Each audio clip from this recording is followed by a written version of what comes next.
guys, welcome to our channel. Now we are going to talk about conversion of derived units into multiples and submultiples. So let's start our video.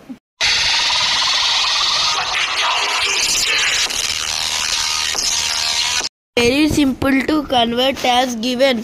1 kilometer equals to 10 power of 3 and 1 millimeter equal to 10 power of minus 3.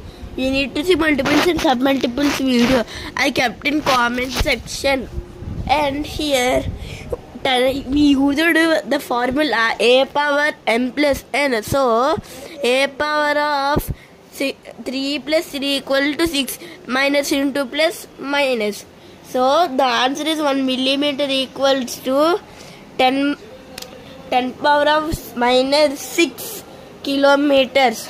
So this is our video, guys. Please like, share and subscribe our channel. Bye friends.